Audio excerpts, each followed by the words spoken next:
Totalmente. Bueno, ya la tenemos a Mercedes Cabezas, nuestra querida compañera, secretaria general adjunta de ATE Nacional. Mechi, ¿nos escuchás? Está- Estábamos viendo el video de la canción que le hizo Fabio Basteuro a Norita recién. Por Una eso, letra fantástica, la verdad, ¿eh? hermosa, hermosa. Se Muy nos linda. piantó un lagrimón, Mechi, tenemos que decirte. Sí, sí, sí, Nos sí, sí. entenderás. Lo sé porque me pasó lo mismo. Gracias, Mechi, por estar acá y gracias por toda tu lucha. Queríamos preguntarte un poco cuál es la lectura que hacen ustedes después de la elección del domingo. Bueno, primero tengo que decirte que una suerte de felicidad inmensa, no solo por el triunfo, sino por la diferencia, que, que en realidad tiene muchos componentes, ¿no? Es un componente principalmente de la lucha que tiene que ver con la clase trabajadora, con el pueblo en la calle, con nuestros jubilados que los cagan a palos todos los miércoles, con nuestros pibes que los quieren meter en cana, porque son los hijos de la clase trabajadora los que quieren meter en cana, con cada protesta y cada compañero o compañera que está políticamente proscripto o preso, pero también tiene que ver con un modelo de gestión construido desde la clase trabajadora para la clase trabajadora, ¿no? Porque yo siempre digo lo mismo, es muy difícil esperar que Milei o que los ministros de este gobierno nacional tengan un poco de empatía con la clase trabajadora si nunca fueron parte de la clase trabajadora y no lo van a hacer, digamos. Entonces, me parece que hay algo que tiene que ver con el componente que otros gobiernos peronistas también han tenido de, se puede llamar cogobierno, se puede llamar de mirada de construcción colectiva, y creo que lo que deja leer también el triunfo del domingo, ese triunfo aplastante de la provincia de Buenos Aires, primero que se abre un tiempo de esperanza, y segundo que esa esperanza no se puede configurar si no es un proyecto colectivo, que incluye actores del campo popular, que incluye organizaciones del campo popular, pero fundamentalmente que la gente se sienta parte. Me parece que esos componentes son importantes. Es cierto que la oposición que nosotros vemos en la provincia de Buenos Aires, que es el gobierno nacional, se ha fragmentado. Pero también es cierto que hay una mirada de ponerle un freno a el atentado que se vive todos los días en contra de la democracia, a la acumulación de poder en pos de destruir la clase trabajadora, a la necesidad de la generación de empleo genuino, digamos. Me parece que hay ahí componentes que hemos defendido de nuestra central y desde cada uno de nuestros sindicatos de base que se pusieron en juego el domingo y que dieron un resultado poderoso al menos. Ujú. Cierta conciencia también, ¿no? Porque pensaba de algunos voceros del gobierno que salieron a decir esto de, bueno, criticando a los votantes, ¿no? Les gusta ir al baño en balde, bueno, no quiero repetir como todas esas barrabasadas que tuvimos que escuchar esta semana, pero digo, cierta conciencia, ¿no? De los compañeros, las compañeras, de los votantes, bueno, de la sociedad en general, de si hay alguien que no hizo una cloaca, no hizo una ruta, no hizo un puente y hizo campaña con eso e intentó visibilizar eso, es este gobierno. Entonces, este doble discurso de les gusta esto como si no fuera el Estado justamente, y bueno, vos como trabajador y representante también de los estatales, ¿quién debe garantizar esa clase de derechos? Como por ejemplo una cloaca.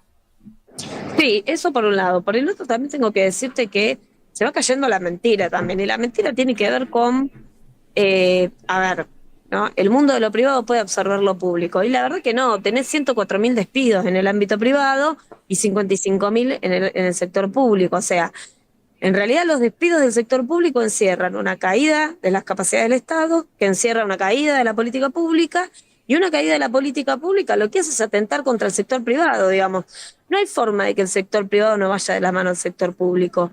El sector público tiene que garantizar la democratización de ese sector privado, Ujú. la posibilidad del desarrollo de las pymes, que son las que mayor empleo dan en nuestro país. Ahora, si vos después generás un instrumento legal que permite legalizar la precarización laboral contratando colaboradores en vez de trabajadores, bueno, entonces la verdad que me parece que lo que se va cayendo y lo que se van viendo son los efectos de los instrumentos de una mentira que en términos concretos no resolvieron las necesidades de la gente. Después, por supuesto, hay que analizar por qué Milei es presidente, ¿no? Porque me parece que eso es un análisis que no se terminó, que más allá de la exultante felicidad que nos genera el triunfo del domingo y la posibilidad de que se abra un nuevo tiempo de esperanza, también hay que pensar lo que hicimos mal como clase trabajadora o lo que hicieron mal los gobiernos anteriores para que Milei esté en el poder, Claro. digamos, porque sí, ninguna de las dos cosas está divorciada, digamos. Y creo que eso tiene que ver con la posibilidad de, bueno, pensemos un gobierno colectivo, pensemos un Perón colectivo, si querés. Ujú. Pensemos un espacio vinculante donde las organizaciones del campo popular tengan poder, decisión y voto. A lo mejor hay que democratizar esa democracia. Me parece que el gobierno de la provincia está haciendo una experiencia que puede ser más simpática o menos simpática hacia el interior del peronismo, pero que tiene mucho que ver con esa mirada de lo colectivo. Sí, totalmente. Y también lo que decía Meli hace un ratito y lo que también, por supuesto, decías vos, Mechi, que la clase trabajadora fue y es fundamental en ese proceso de lo que pasó el domingo y de cómo viene resistiendo todas las políticas nefastas de este gobierno, ¿no? Contra el Garrahan, contra los universitarios, contra los estatales, contra la clase trabajadora en su conjunto, ¿no? Porque este es un gobierno que gobierna para los ricos y en contra de la mayoría del pueblo, que somos la clase trabajadora. Mira, en el mejor de los escenarios, en el mejor de los escenarios, porque ahora te vas a dar cuenta de qué es lo que te voy a decir, a mí me gusta pensar que la sociedad sigue eligiendo lo público. Que es mentira eso de que piensan que lo público no sirve, que hay que privatizar todo de vuelta, que yo sigo pensando Sí, que la la sociedad barrabasada elige que lo hicieron con público. Por los eso, pasaportes, ¿no? Como un ejemplo ahí de lo bueno, mal que bueno, pero ahí gestionan. tenés, ¿viste? Sí, O sea, vos destruís las capacidades estatales y después tenés una partida de pasaporte, o sea, gastás más porque tenés una partida de pasaporte que tenés que sacar del sistema pues los hiciste mal, sí, sí, digamos. sí. ¿Esa es la solución? La verdad es que no, claramente no es la solución, pero además hay cientos de miles de argentinos que siguen eligiendo lo público, que cuando un pibe se les enferma lo quieren llevar al Garrahan, Sí, que cuando tienen que totalmente. elegir una universidad, intentan elegir una universidad pública, que si se les quema un pibe van al Instituto del Quemado, Ujú. que si tienen un problema de corte de la vista y demás, intentan ir a Santa Lucía. Digo, y esto quiere decir que el sector público sí funciona, que efectivamente no es un espacio que se utiliza para hacer apología de nada, salvo de las capacidades del Estado, y que en términos concretos se metieron con lo que hace cada una de las personas cuando deja de laburar, que es su militancia. Pero se metieron con eso porque quieren configurar un país para pocos y con libertad para el que la pueda pagar. Entonces, en términos reales, lo que se está cayendo es un relato que no tiene nada que ver con el sentimiento de la gente. Sí, totalmente. Eso se materializó muchísimo el domingo y se empezó como, bueno, esto viene igual pasando desde que aparecieron los audios, digo lo de la caída del relato, ¿no? Los audios con las coimas y antes también, porque si a vos te dicen una cosa, pero después vos vas a tu heladera y la tenés vacía el 10 del mes, bueno, el relato medio que se cae solo. Pero me parece que también la lucha de la clase trabajadora organizada por descolonizar nuestras cabezas es fundamental también, más allá de las luchas por cambiar la realidad material y económica. Sí, después a vos te puede, a ver, primero que hay dos cuestiones. A vos te pueden decir que tu sueldo aumentó en dólares, pero después vas al supermercado y la leche está en pesos, la carne está en pesos, la papa está en pesos, qué sé yo. Tu compra está en pesos y subió el triple, no el doble, digamos, en términos concretos. Y después Claro. tenés otra cuestión, que si a la sociedad argentina la moviera nada más que la guita, no se explica lo que pasó en Bahía Blanca cuando apareció la tormenta, el agua y nos tapó la tormenta.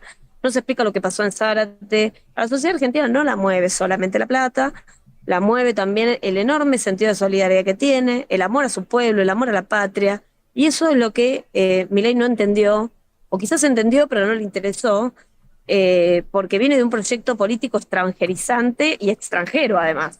Entonces es muy complejo que lo pueda entender. Vos fíjate que él dice viva la libertad carajo, pero en ningún momento dijo viva la patria, digamos. Y eso también tiene que ver con algo que me parece que hay que analizar. No es solamente un discurso. No, nunca va a decir viva la patria, porque claramente no viene desde ese lugar ni viene a defender para nada nuestro país, sino más viene a destruirlo. Mechi, esta semana finalmente Milei también vetó la ley de emergencia pediátrica, vetó la ley de Universidades. de financiamiento universitario, bueno, hoy también la de BPN, que creo que eso ya también enoja a los gobernadores. ¿Qué se puede esperar que pase en las próximas semanas? Bueno, el miércoles vamos a estar movilizados, eso ya lo sabemos, pero ¿qué crees que pueda pasar en las próximas semanas con todo esto? Te voy a agregar otra cosa que pasa muy desapercibida, pero que tiene que ver mucho con el futuro del país.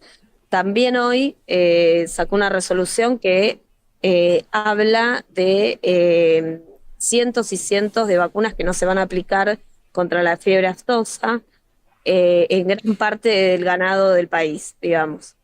Bueno, nosotros ya tenemos cerrado el mercado chileno por la relajación de controles de la Patagonia, ustedes esto lo saben, han salido todos los medios, ya se ha caído la exportación avícola por la aparición de la fiebre, de la gripe aviar, y ahora lo que se augura para el campo, que es el principal sustento económico de un país agroexportador, porque esto hay que decirlo, digamos, más allá de vaca muerta, el principal sustento económico sigue siendo el campo.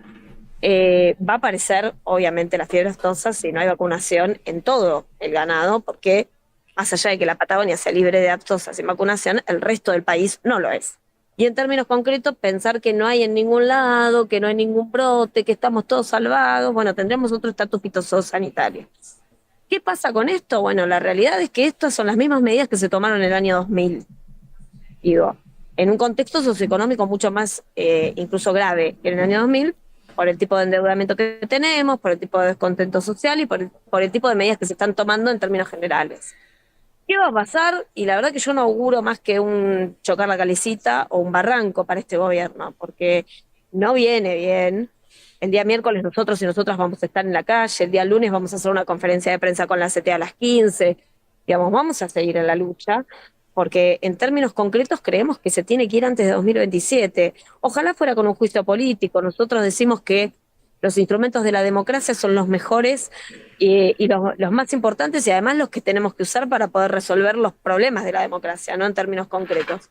Pero también lo que auguramos es que hay una resistencia creciente, incluso de sectores que hasta ahora decían que había que esperar, y hay una mirada de seguir tomando medidas, que las tome este gobierno, que no se heredan, digo, ya está lo de heredarlo, hace 1 año y 8 meses que tenemos un gobierno, digo, me parece que hay que decir las cosas como son, que las ha tomado este gobierno y que no auguran una mejora concreta en función de salir de la crisis. Uh-huh. ¿Esto es culpa del peronismo? Y la verdad que no, es culpa de lo que está haciendo Javier Milei. Totalmente, clarísima, Mechi, muchísimas gracias, siempre muy claro hablar con vos para abordar todos estos temas, así que bueno, hasta la próxima. Gracias, Mechi. Gracias, chicas. Les mando un abrazo enorme.